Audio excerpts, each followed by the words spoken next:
Shalom, peuple de Dieu. Shalom, je vous salue tous dans les noms puissants, les noms glorieux, les noms précieux de notre Seigneur Jésus-Christ. C'est encore une fois bien aimé de Okutana. Mukolalelo pour nous une petite exhortation à Mouké concernant le journal du dimanche. Nous sommes bien que nous sommes toujours dans la période pascale, mais nous fêtons toujours notre Pâques. Et bientôt, il y aura le descente du Saint-Esprit que le Seigneur va envoyer, va descendre encore sous forme de l'Esprit, donc va envoyer encore son Esprit, ou lui-même va descendre en tant qu'Esprit.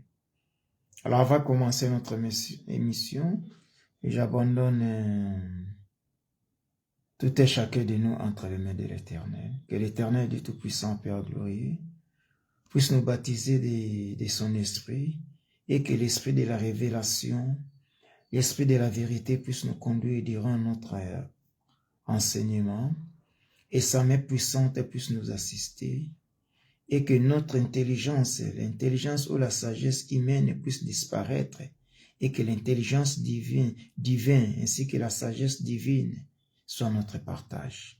J'abandonne encore ces moments précieux que Dieu nous a donnés entre ses mains. Je les fais retourner entre les mains de l'Éternel. C'est dans les noms précieux de Jésus que nous avons prié ainsi. Seigneur, merci. Oui, bien-aimés, de nouveau encore, pendant la période de Pâques, nous allons étudier encore d'autres écritures. Ce n'est pas vraiment l'enseignement, mais c'est exhortation ou l'explication de ce que Jésus-Christ a fait après la résurrection. Donc, il faut savoir que tout acte, tout mouvement de Jésus, c'est un enseignement. Tout mouvement de Jésus, c'est une prédication. Tout mouvement que Jésus a fait dans sa vie, c'est une exhortation. Tout mouvement que Jésus a fait dans sa vie, c'est une évangélisation. D'autres peuvent prendre ça comme prédication, peuvent évangéliser ça, d'autres peuvent exhorter sur ça, et puis d'autres aussi peuvent enseigner sur ça. Les docteurs peuvent enseigner sur ça, évangélistes peuvent évangéliser sur ça, et apôtres ou pasteurs peuvent aussi prêcher sur ça. Tu vois? Mais seulement un seul mouvement peut nous exhorter, enseigner et puis prêcher, évangéliser. Nous allons voir un mouvement que Jésus avait fait après sa mort. Et nous allons baser sur 3 textes de la Bible qui nous concernent. Ainsi, je ne voulais pas parler sur l'enlèvement, mais je vais parler sur la résurrection toujours de Christ, puisque nous sommes dans une période pascale. Notre premier texte bien-aimé, nous allons étudier dans Jean 20. Jean 20, normalement, on devait étudier ça du début à la fin. Mais ce qui est important, les versets clés, dans Jean 20, nous avons Jean 20, 14 et Jean 20, 17. Ce sont des versets clés. Mais on peut lire tous les chapitres de Jean 20. Alors, dans Jean 20, qu'est-ce que nous montre dans Jean 20? Dans Jean 20, essayez un peu d'ouvrir nos Bibles. Jean 20, verset 14. Nous allons aller trop vite et nous allons étudier ces mouvements que le Christ avait fait. C'est un enseignement pour nous, comme j'avais dit. Jean 20, allons un peu dans Jean 20, ouvrons nos Bibles. Allons trop vite. Jean 20, nous sommes dans Jean 20, maintenant descendons au verset 14. Jean 20, descendons au verset 14. Oui, nous sommes là. Nous sommes dans Jean 20, verset 14. Qu'est-ce que la parole de Dieu nous dit? En disant cela, elle se retourna et elle vit Jésus debout. La parole de Dieu, c'est ça. Et en disant cela, elle se retourna et elle vit Jésus debout. Mais elle ne savait pas que c'était Jésus. Et si c'est cette histoire, pour bien comprendre ça, commençant par 20, donc le premier jour, Jésus est mort, deuxième jour, Jésus, troisième jour, le troisième jour, depuis que Jésus est mort, une femme voulait se rendre à l'endroit où on avait enterré Jésus. Arrivant là-bas, il a vu le tombeau vide. La pierre qu'on avait mis sur le grotte de Jésus, puisque Jésus n'était pas enterré. La terre n'a pas eu Jésus. Jésus était mis sous les grottes, comme actuellement on met dans une mausolée, dans un mausolée, hein, mausolée. On a mis ça là-bas. Jésus, on avait aussi fixé aussi Jésus là-bas. Et lorsque la femme est venue, elle a vu que la grotte, la pierre qu'on avait mis sur la grotte était ôtée. En voyant cela, la femme commençait à pleurer, en disant, oh, on a enlevé le Seigneur là où on l'avait mis, puisqu'il a vu seulement les bandes, tout qu'on soit. Nous connaissons bien l'histoire si vous voulez bien lire. Maintenant, la femme commence à pleurer. La femme commence à pleurer et quelqu'un lui a dit, femme, pourquoi pleures-tu? Elle répondit, parce qu'on a enlevé mon Seigneur, je ne sais pas là où on l'a mis. Or, c'est quelqu'un qui lui avait dit là, c'était le Seigneur. Lorsque la femme a dit cela, maintenant dans le verset 20, lorsque la femme a dit cela, et elle se retourna et elle vit Jésus debout. Parce qu'elle est tournée, elle a vu Jésus. Mais chose étonnante ici, mon frère, mais là, cette femme ne savait pas que c'était Jésus. Et pourtant, elle était avec Jésus avant la mort de Jésus. Elle marchait avec Jésus. Elle suivait Jésus partout où Jésus fréquentait. En dehors de 12 disciples, Jésus avait aussi plusieurs disciples qui les suivaient. Mais la première ceinture de Jésus, c'était 12 disciples, seulement les 12. Mais cette femme connaissait très bien Jésus. Elle savait Jésus très bien. Puisqu'elle suivait Jésus partout où Jésus partait, où Jésus fréquentait. Mais ce jour-là, Jésus-Christ ressuscité, envoya Jésus, mais elle savait plus, méconnaissable. Or, c'est lui qui lui parlait, c'était Jésus. Mais cette femme-là ne savait pas que c'était Jésus. Mais regarde maintenant 17, on va retourner toujours à 14. Jean 20, 17. Jésus lui dit, ne me touche pas, car je ne suis pas encore monté vers le Père, vers mon Père. Mais va trouver mes frères et dis-leur que je monte vers mon Père et votre Père, vers mon Dieu et votre Dieu. Mais la femme qui connaissait très bien Jésus, mais après la mort de Jésus, Jésus est devenu méconnaissable auprès de cette femme. Cette femme ne connaissait pas, c'était là Jésus. Cela veut dire quoi? C'est que Dieu lui-même a permis que cela soit ainsi. Il voulait nous enseigner quoi sur ça?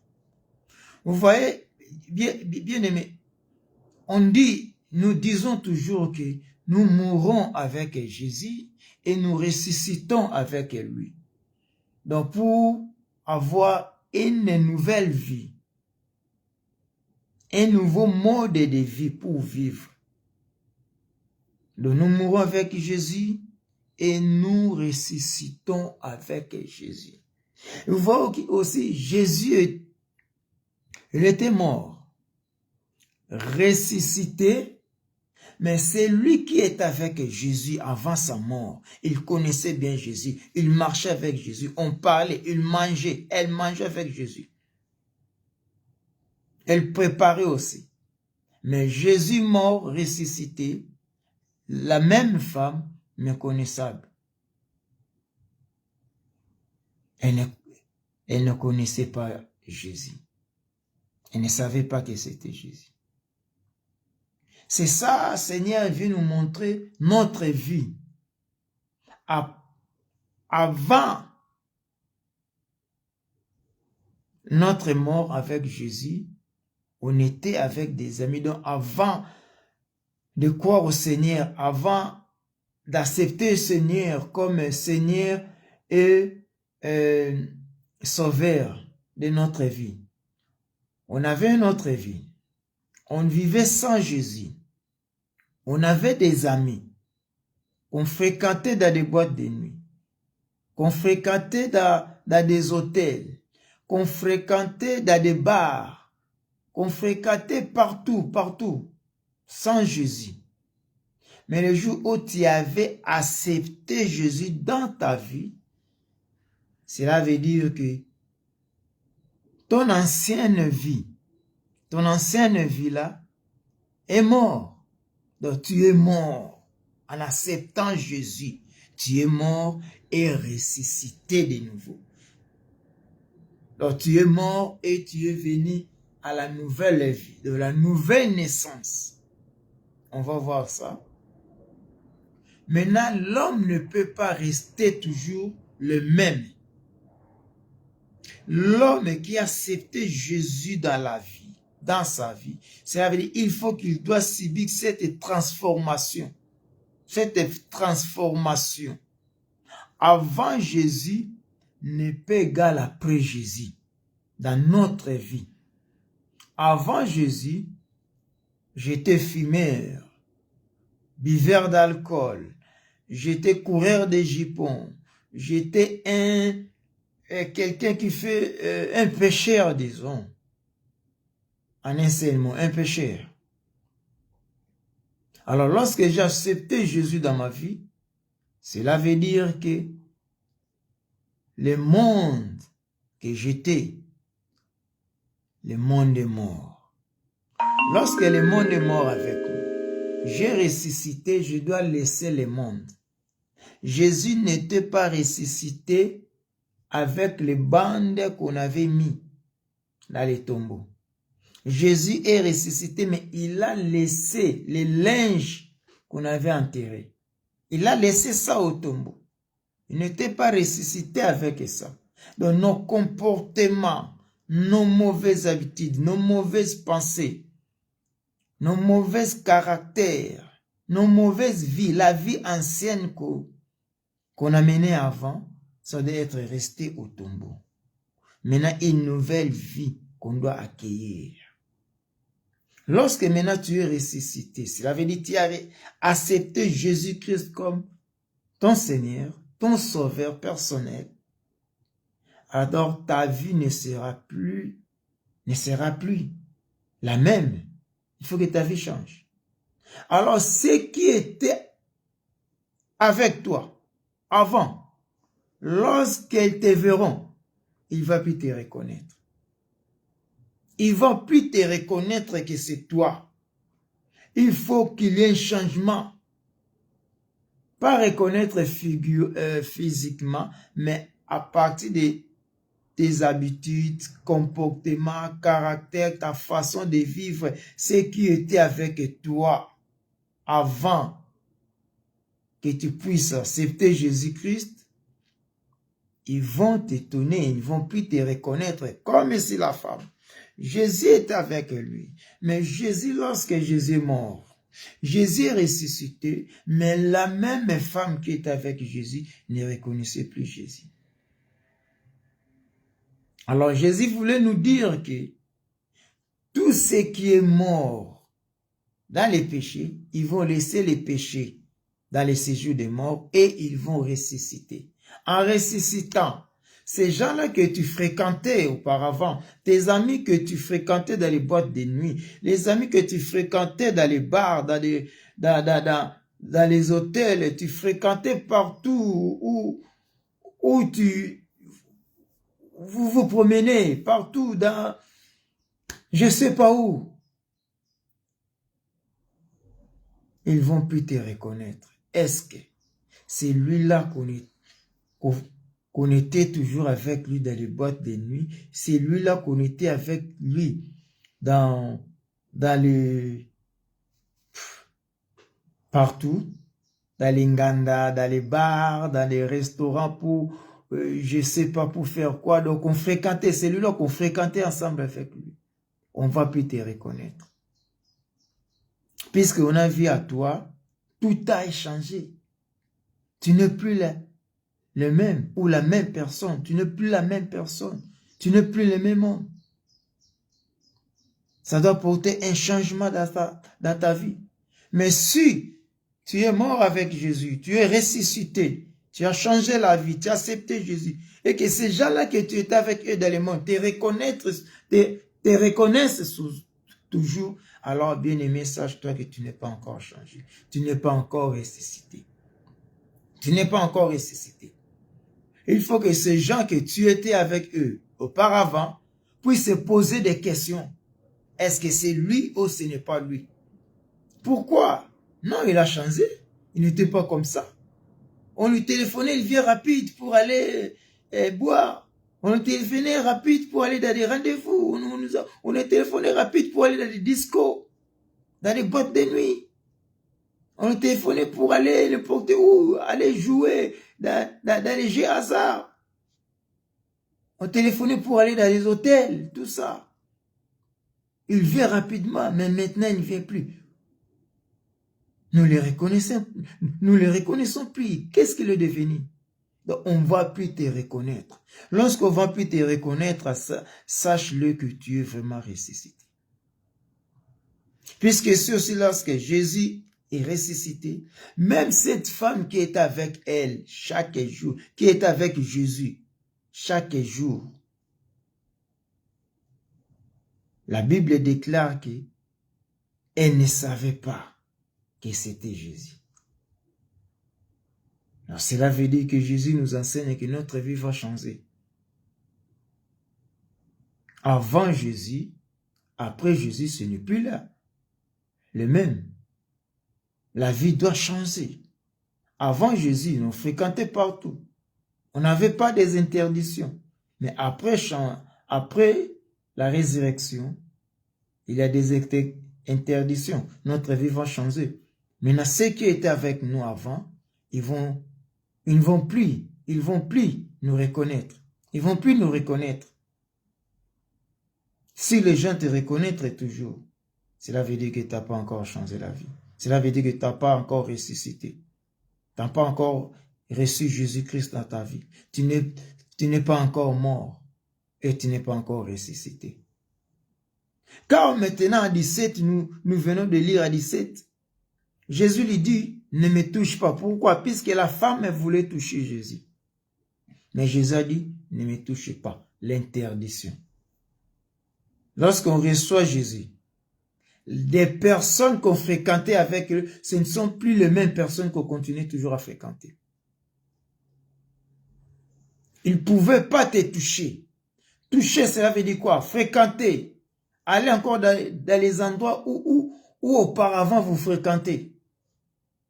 Il a eu des interdictions maintenant. Cette femme voulait toucher Jésus. Mais Jésus lui a interdit de le toucher. Et tant que Dieu, il voulait l'embrasser tout le monde.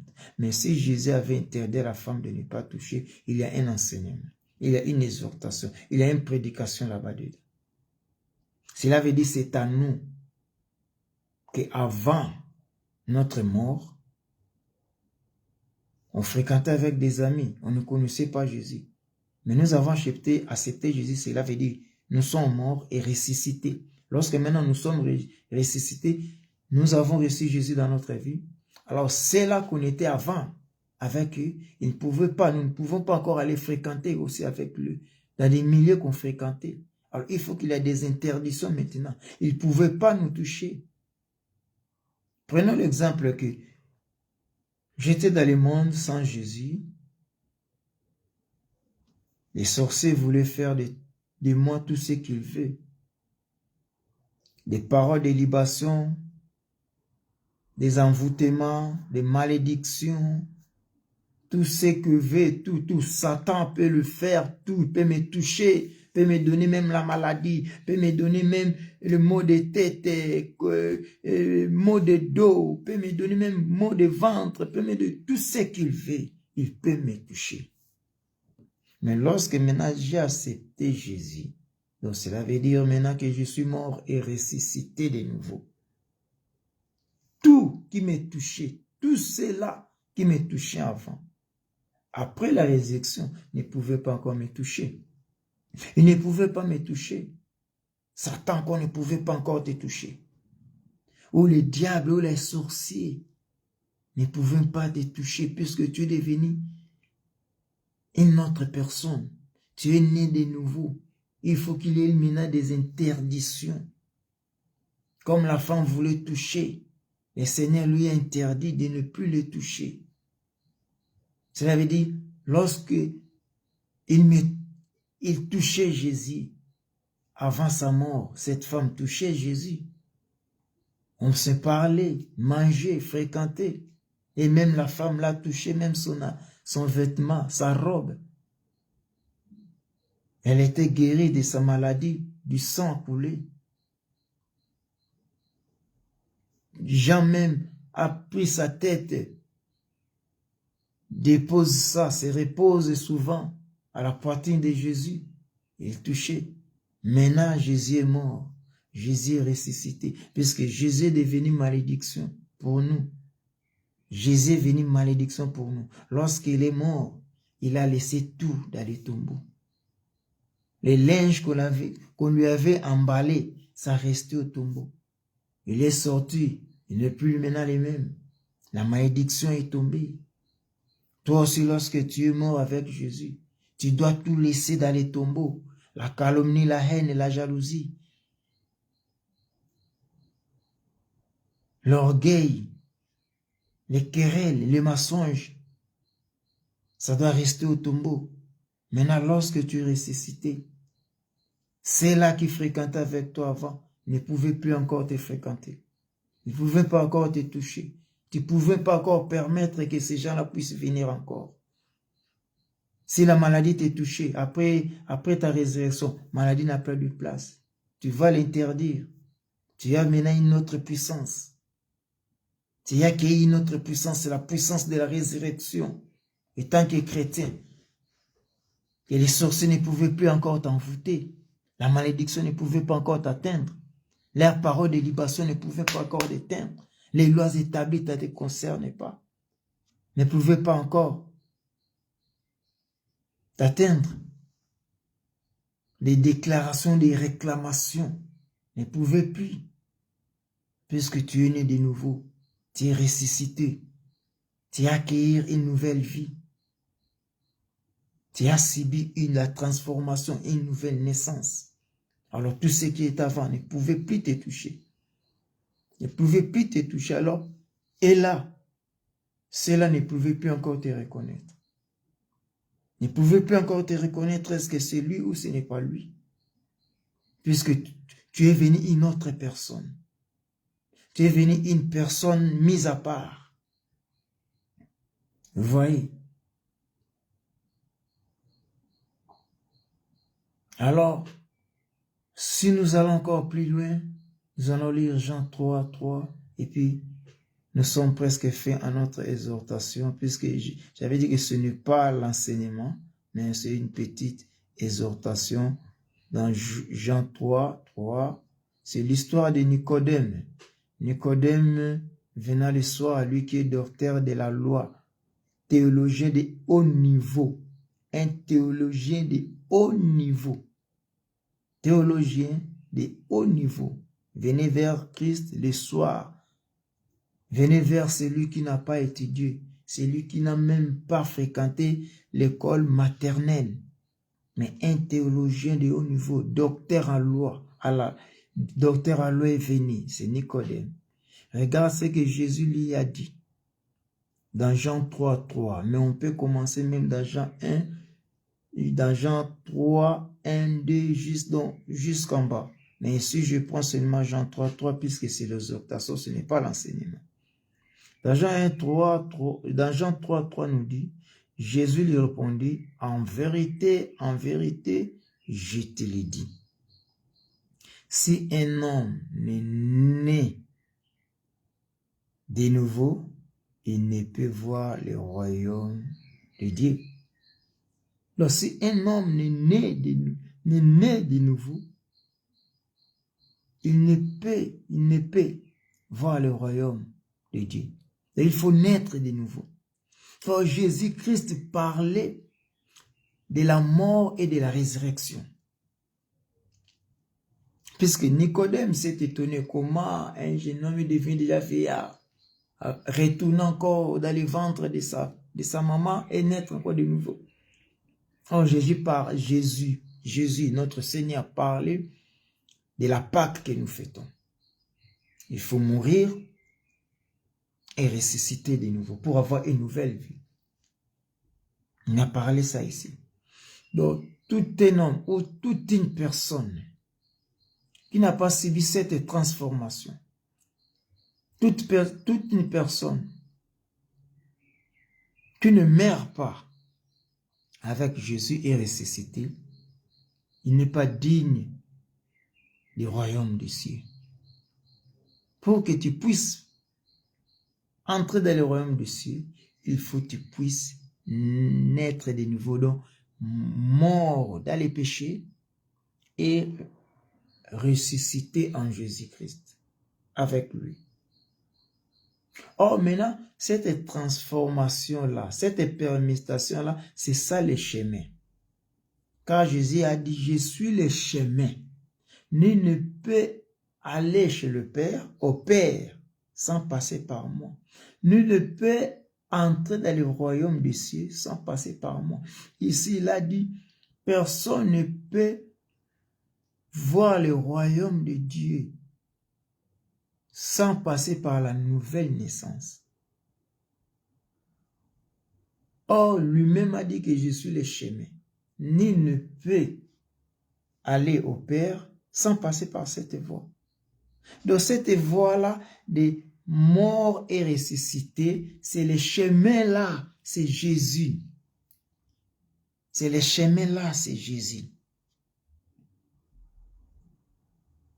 C'est ce chemin-là, lorsque tu as passé dans ce chemin-là, là tu verras maintenant le Père. Là tu vas voir maintenant le royaume de Dieu. Dans ce chemin-là, c'est naître de nouveau, mourir dans les péchés, laisser les péchés et toi ressusciter avec Jésus. Même Jésus aussi, lorsqu'il était mort, il a laissé la malédiction qu'il avait revêtue. Puisqu'il ne pouvait pas ressusciter avec la malédiction. Il a laissé ça dans les tombeaux, dans les séjours des morts. Là où réside la malédiction, là où réside le péché. C'est dans les séjours des morts que Christ a laissé ça. Dans les bandes qu'on avait mis dans son corps, les bandes qu'on lui avait bandées, ça restait dans les tombeaux. Lui, il est ressuscité. Alors toi aussi, tes péchés vont rester dans les tombeaux, mais toi, ressuscité avec une nouvelle vie pour voir le royaume des cieux. Cela veut dire naître de nouveau. Un homme ne naît pas de nouveau, ne peut pas voir le royaume de Dieu. Alors naître de nouveau, cela veut dire traverser les chemins pour voir Dieu. Ces chemins-là, c'est Jésus. Alors Jésus parlait maintenant, lui qui est le chemin qui amène vers le Père. Cet chemin-là, c'est mourir dans les péchés, ressusciter en Jésus-Christ. Tu as changé la vie. Donc, réussir Jésus-Christ. Pas mourir le corps physiquement comme ça, non. C'est accepter, changer maintenant le mode de vie. Accepter Jésus-Christ comme Seigneur et Sauveur dans ta vie. Lorsque tu reçois Jésus-Christ comme Seigneur, premièrement Seigneur, on reçoit Jésus-Christ premièrement étant que Seigneur. Et puis on lui prend comme un Sauveur. Donc lorsque il y a beaucoup prennent Jésus-Christ tant que Sauveur seulement. Jésus-Christ le Sauveur de ma vie. Mais il ne prend pas Jésus-Christ comme Seigneur. Il faut remplir les deux conditions. C'est prenez Jésus-Christ comme Seigneur, donc reconnaître que Jésus-Christ est ton Créateur. C'est lui qui m'a créé. Et c'est lui-là qui va me sauver. Mais toi, tu as dit, il est mon sauveur, mais ce n'est pas lui qui m'a créé. Tu es à côté. Là, tu n'es pas encore ressuscité. Là, tu n'as pas encore trouvé le chemin est encore flou. Il y a des brouillards dans ton chemin. Dans le chemin que tu vas traverser, il y a des brouillards. Mais le chemin que lui-même, il a dit que je suis le chemin, ce chemin-là, c'est naître de nouveau, mourir dans le péché, mais ressusciter en Jésus-Christ. C'est ça le chemin, lui, qu'il est. Maintenant, là, tu verras le royaume de Dieu. Là où maintenant, tu vas voir le Père assis sur le trône. Tu vas passer maintenant dans cette voie-là. Dans ce chemin-là qui amène vers le Père. C'est le chemin de mourir et de ressusciter. C'est le chemin de la mort et de la résurrection. Même Israël avait subi cette transformation. En quittant l'Égypte, l'Israël devait d'abord mourir et puis ressusciter. Mourir comment? L'Israël a quitté l'Égypte. Ils ont accepté que non, nous irons maintenant dans la montagne sainte adorer notre Dieu. Puisque Dieu avait dit, venez m'adorer dans la montagne sainte. Maintenant, l'Israël devait d'abord mourir et ressusciter. Israël était en Égypte, monde du péché, tout consort, et Dieu les a appelés de quitter maintenant l'Égypte, de venir lui adorer. Vous savez bien l'histoire, et il s'est arrivé maintenant dans les lieux de sépulcre, l'Israël devait mourir. C'était la mer Rouge. L'Israël était mort, l'Israël mort dans la mer Rouge, c'était la mort d'Israël. La mer Rouge, c'est la mort d'Israël, c'est le sépulcre, c'est une cimetière. La mer Rouge, c'est une cimetière. On va le prouver ça rapidement. La mer Rouge, c'est une cimetière. L'Israël a traversé la mort. L'Israël est mort dans la mer Rouge. Ressuscité maintenant de l'autre côté. Ressuscité maintenant de l'autre côté. C'est pour cela la Bible déclare, ce jour-là, des personnes seront au lit. L'un sera enlevé, l'autre resté. Cela veut dire que l'Israël était aussi dans la mer Rouge, mourir. Égypte aussi était dans la mer Rouge, mourir. Tous les deux, ils étaient des morts. Mais les morts en Christ seront ressuscités. Les morts en Christ seront ressuscités.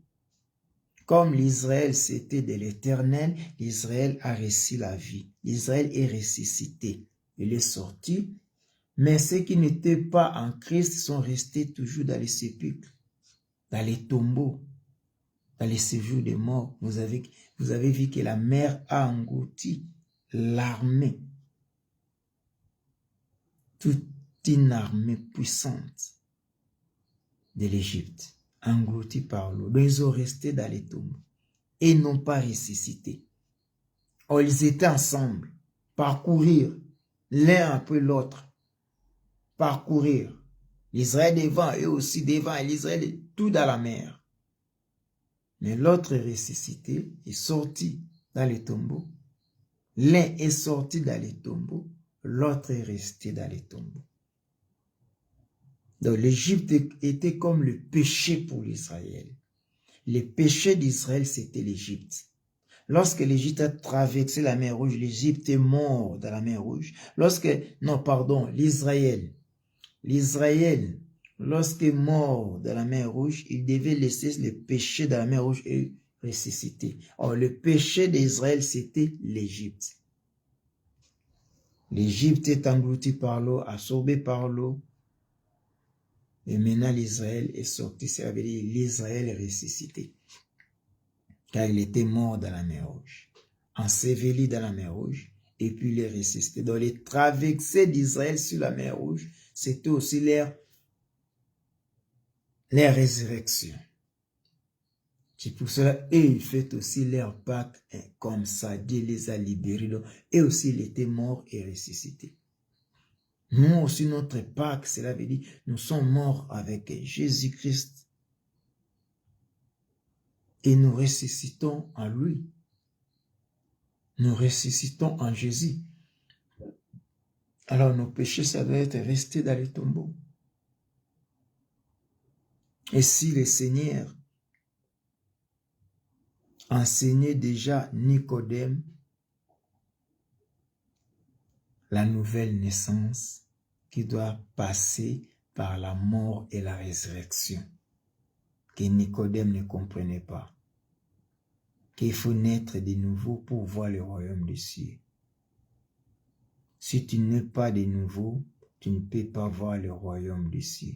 Donc il faut mourir. Même lui-même le Seigneur, étant qu'un homme, je parle maintenant, Seigneur Jésus étant qu'un homme, s'il ne mourait pas à Jésus, s'il ne passait pas par la mort et n'est pas ressuscité, lui aussi ne voulait pas voir le royaume des cieux.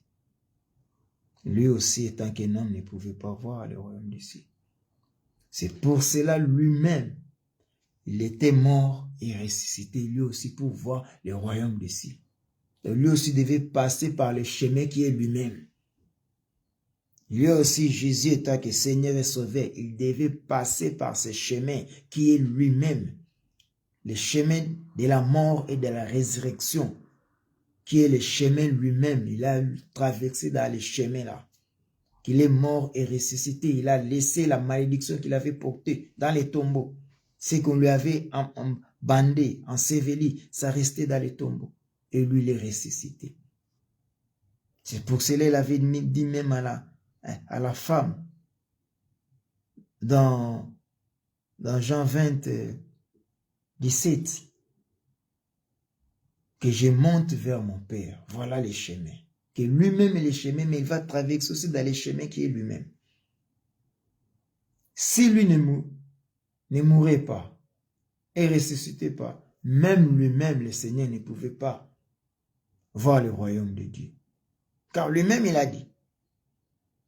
Il a dit en vérité, je te le dis, si un homme n'est né de nouveau, il ne peut voir le royaume des cieux. Et tant que lui-même, l'homme aussi, il est Dieu, il est aussi l'homme. Et tant que lui, puisqu'il n'a pas dit exception de tout homme, lui aussi, Seigneur, et tant qu'homme, je dis, et tant qu'homme, lui aussi devait accomplir cette parole. Lui aussi devait accomplir cette parole. S'il ne mourait pas et ne ressuscitait pas lui-même, étant qu'homme, ne pouvait pas voir ce royaume. C'est pour cela que le Seigneur était mort et ressuscité pour accomplir aussi, pour voir aussi le royaume de Dieu. Le chemin qui est lui-même a traversé dans le chemin qui est lui-même. Et nous aussi, pour traverser dans ce chemin-là s'appelle la mort et la résurrection. C'est ça le chemin que nous devons traverser. Maintenant ici, on parle maintenant de la mort et non la mort physique. Je peux dire la mort spirituelle, cela veut dire métanoïa, changement de voix, changement de mentalité, changement de conception, changement de vie. Mode de vie doit être changé. Notre mode de vie doit être changé. Si auparavant, je ne priais pas, je ne croyais pas en Jésus, maintenant j'accepte Jésus, je commence à prier et à croire à Jésus, cela veut dire je suis passé de la mort à une autre vie, une nouvelle vie. Alors cette nouvelle vie maintenant, je ne peux plus fréquenter avec ceux-là que j'étais avec eux dans l'ancienne vie. Disco, bar, hôtel, fornication, égoïsme, mensonge, orgueil, la calomnie, les querelles, la masturbation, l'ivrognerie, le vol, viol, tout, mensonge, tout cela, je ne peux plus. Je ne peux plus. Et lorsque la calomnie vient, lorsque les mensonges viennent, ou les viols viennent, ou la masturbation vient, ou tout cela que j'ai fréquenté, j'étais avec ça avant que j'accepte Jésus, lorsqu'elle vient, qu'est-ce que je dois dire? Ne me touche pas. Car tu étais avec eux avant. Ils te connaissent. Maintenant, lorsque tu as reçu Jésus, qu'ils ne te connaissent plus. Les mensonges ne te reconnaissent plus. Les mensonges vont demander, est-ce que c'est lui-là la personne, c'est lui-là la sœur qu'on fréquentait? Et il faut que l'impudicité va s'étonner. Est-ce que c'est lui-là que j'étais avec elle toujours? Il faut la calomnie va s'étonner. Les querelles va s'étonner. Est-ce que c'est lui-là le frère ou la sœur que j'étais avec lui chaque fois? Puisque cette femme aussi ne connaissait pas Jésus. Après la résurrection, il ne connaissait pas Jésus.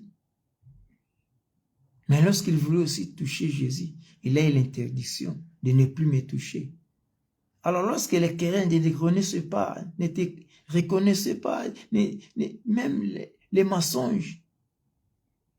Mais lorsque les mensonges viennent, il faut qu'il les interdise. Qu'ils ne peuvent pas entrer dans ta bouche. La masturbation ne peut pas entrer encore dans ta vie. L'orgueil ne puisse pas avoir lieu dans ta vie. Les querelles, les médisances ne peuvent pas encore voir. Il y a des interdits, ne peuvent pas toujours te toucher.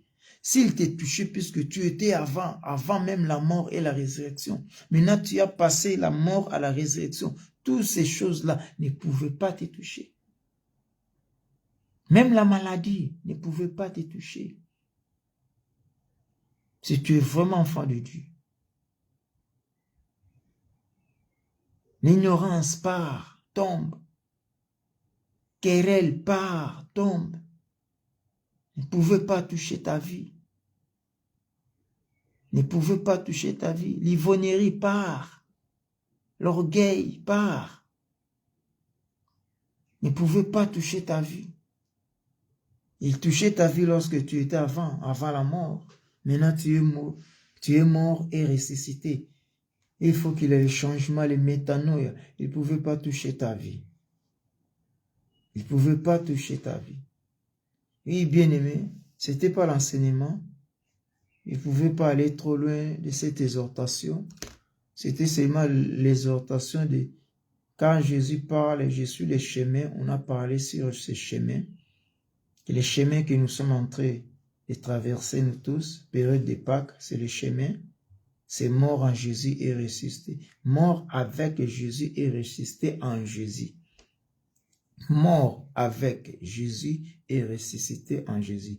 Nous avons vu que lorsque aussi lui-même, le Maître, Seigneur de gloire, il était mort et ressuscité, même ceux-là qui fréquentaient avec lui ne connaissaient pas, ne savaient même pas.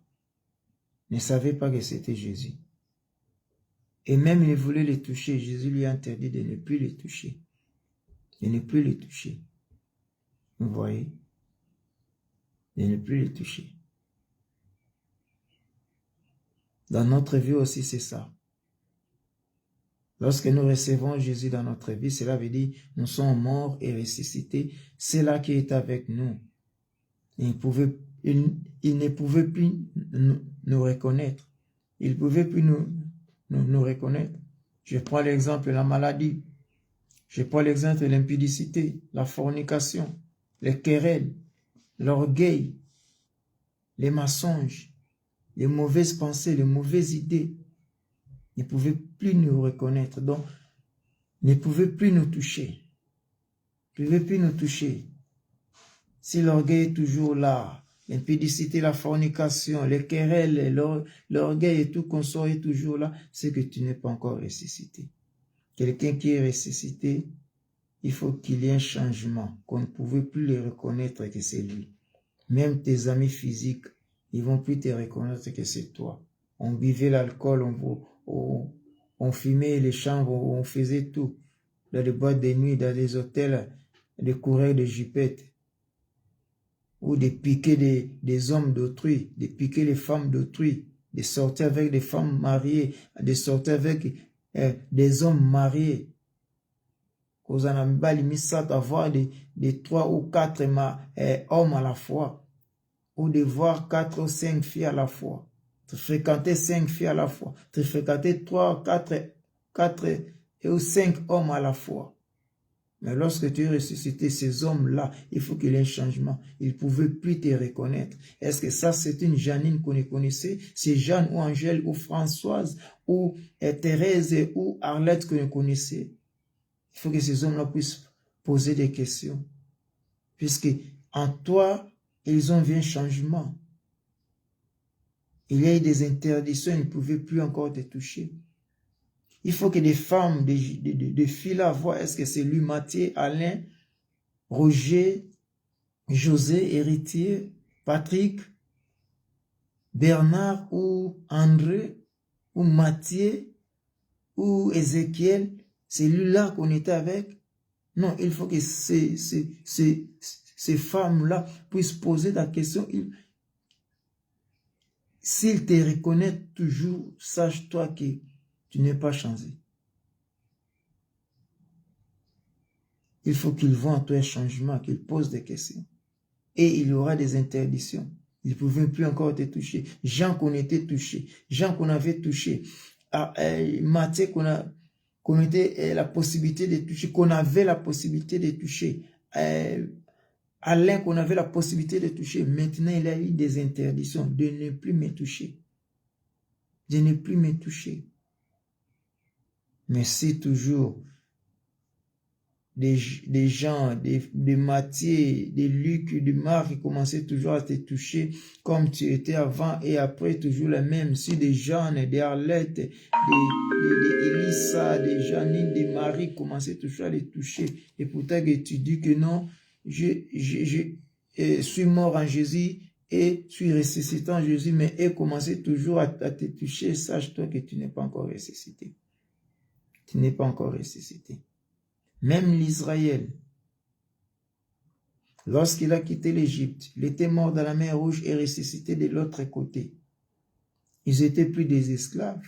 Ils ont changé la vie des esclavages. Ils ont laissé ça dans la mer Rouge. Et ils ont traversé. Donc l'Israël de l'Égypte, ce n'est pas l'Israël du désert. L'Israël de l'Égypte, c'était les esclaves. Maintenant, l'Israël du désert, c'était frei, libre, libéré, affranchi. Il n'y a plus le Pharaon. Pharaon est enterré dans l'eau. Leur péché est enterré dans l'eau. Et ils ont maintenant une autre vie qu'on a menée maintenant. Donc la traversée d'Israël, c'est la mer Rouge. C'est aussi la mort et la résurrection. C'était ça, bien-aimé. Une petite exhortation. Je croyais que je dois faire 20 minutes, mais on est allé au-delà. Laisse que le Seigneur vous bénisse. Laisse que le Seigneur vous pardonne aussi. Nous pardonne aussi, nous. Laisse que le Seigneur nous fasse aussi grâce dans notre vie, afin que nous pouvons marcher dans la crainte de Dieu et mener une nouvelle vie, la vie de la résurrection. Et non la vie que nous avons menée avant la résurrection. Mais après la résurrection, il y a une autre vie que nous devons mener. Laisse que le Seigneur vous bénisse. Et je prie encore pour la clôture de notre exhortation. Ceux qui n'ont pas en ligne, ceux qui n'ont pas suivi direct, ceux qui vont suivre en différé, que le Seigneur Dieu de la grâce puisse aussi les toucher. Et si le Seigneur t'a mis à cœur de partager, n'hésitez pas aussi à partager pour que les autres aussi puissent bénéficier. C'est ça aussi pour contribuer à l'œuvre du Seigneur. C'est ça aussi ton évangélisation. Tu es en train aussi d'évangéliser en partageant les vidéos, pas seulement mes vidéos, mais aussi les vidéos des autres frères, des autres sœurs qui parlent aussi de Jésus. Si tu vois une vidéo parle de Jésus ressuscité, Jésus-Christ de Nazareth étant que Seigneur et Sauveur, tu peux la partager. Au lieu de vous envoyer partager, de vous dire de partager, non, toi-même tu peux la partager. C'est l'évangélisation que tu es dans tes faire aussi. Parce qu'il y a aussi d'autres en a besoin pour écouter et changer aussi leur vie. Donc soyez-en, il faut avoir l'habitude. Si tu vois des vidéos pareilles, des vidéos qu'on parle de Jésus, en tout cas ne gardez pas pour toi-même, essayez aussi de partager aussi pour les gens. comme moi aussi je le fais. Lorsqu'on parle à Jésus, je dis, ah, c'est trop bénéfique pour moi. Et j'essaie aussi l'effort de partager afin que d'autres amis, d'autres camarades, d'autres sœurs, frères aussi, puissent aussi à bénéficier comme moi je bénéficie. Donc c'est ça conseil que je vous dis. Ce n'est pas seulement mes vidéos de partager, mais toutes les vidéos qui parlent à Jésus tant que Seigneur et Sauveur. Si ça te frappe, ça te touche dans ton cœur, en tout cas, qu'on ne te dise pas de partager toi-même, voir cet esprit-là, cette habitude, cette culture-là, de partager les vidéos qui parlent à Jésus-Christ. C'est ça l'évangélisation. Puisque ce jour-là, le Seigneur te dira, oh, soyez les bienvenus, ma fille, soyez les bienvenus, mon frère, car tu avais évangélisé de ma part. Et tu vas poser la question, Seigneur, moi j'avais évangélisé. Mais il a dit, tous les partages que tu partageais, des vidéos, des enseignements, des prédications, des exhortations qui me parlaient, c'est l'évangélisation que tu faisais. Tu seras étonné. Oh, moi aussi j'étais évangéliste.